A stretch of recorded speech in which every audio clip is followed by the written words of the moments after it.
Bonjour à tous. Aujourd'hui, on va parler d'un sujet qui nous concerne tous, mais auquel on ne pense pas toujours. Qu'est-ce qui arrive vraiment à la nourriture de nos animaux une fois qu'on a ouvert le paquet?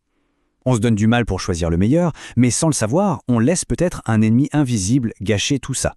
C'est la grande question, n'est-ce pas? On regarde la date de péremption, bien sûr, mais est-ce que ça suffit? Qu'est-ce qui change à la seconde où on ouvre le sac pour la première fois? Eh bien, la réponse va peut-être vous étonner et même changer quelques-unes de vos habitudes. Allez, on plonge dans le vif du sujet. Il faut imaginer qu'un combat commence dès que l'emballage est ouvert. Un adversaire silencieux, qu'on ne voit pas, se met tout de suite au travail. Voyons un peu qui il est.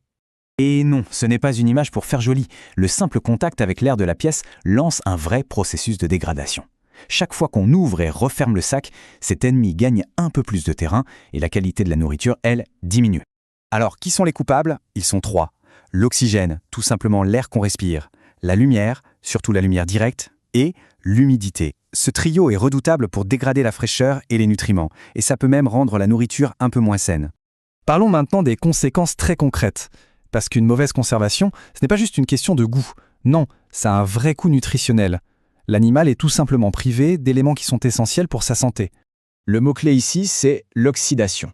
Pour faire simple, c'est exactement la même chose qui se passe quand on coupe une pomme et qu'elle brunit à l'air libre. C'est l'oxygène qui attaque les bonnes graisses et les vitamines des croquettes. Résultat, elles perdent leur efficacité et la nourriture peut même prendre un goût de rance. Et cette oxydation, elle vise des cibles bien précises. Des vitamines super importantes comme la A pour la vision ou la D pour les os.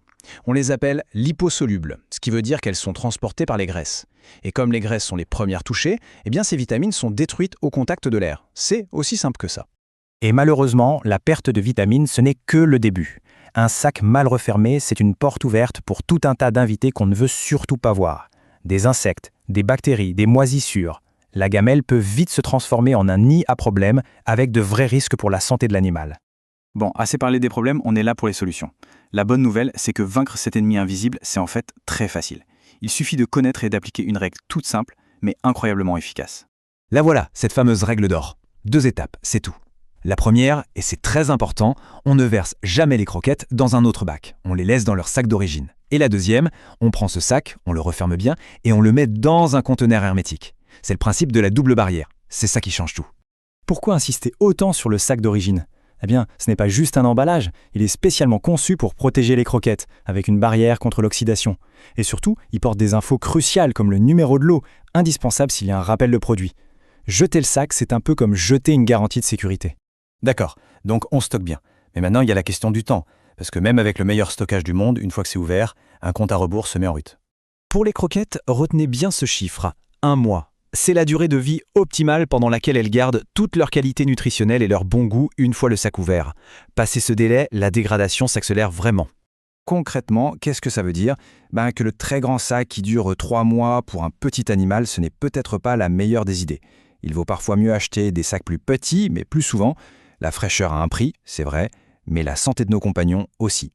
Maintenant, attention, on passe à la nourriture humide, la pâtée. Et là, le compte à rebours est beaucoup plus court. On parle de 2 jours maximum.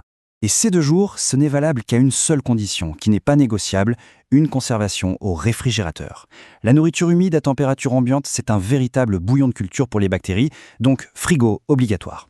Allez, 2 derniers petits conseils pour la pâtée. D'abord, on s'assure que le frigo est propre pour éviter de contaminer la boîte. Et une astuce toute simple, on prend un marqueur et on écrit la date d'ouverture directement sur la boîte ou le sachet. Ça prend 2 secondes et ça évite de se poser la question 3 jours plus tard. Finalement, tout ça nous amène à une réflexion un peu plus large. On se concentre énormément sur ce qu'il y a dans la gamelle, et c'est normal.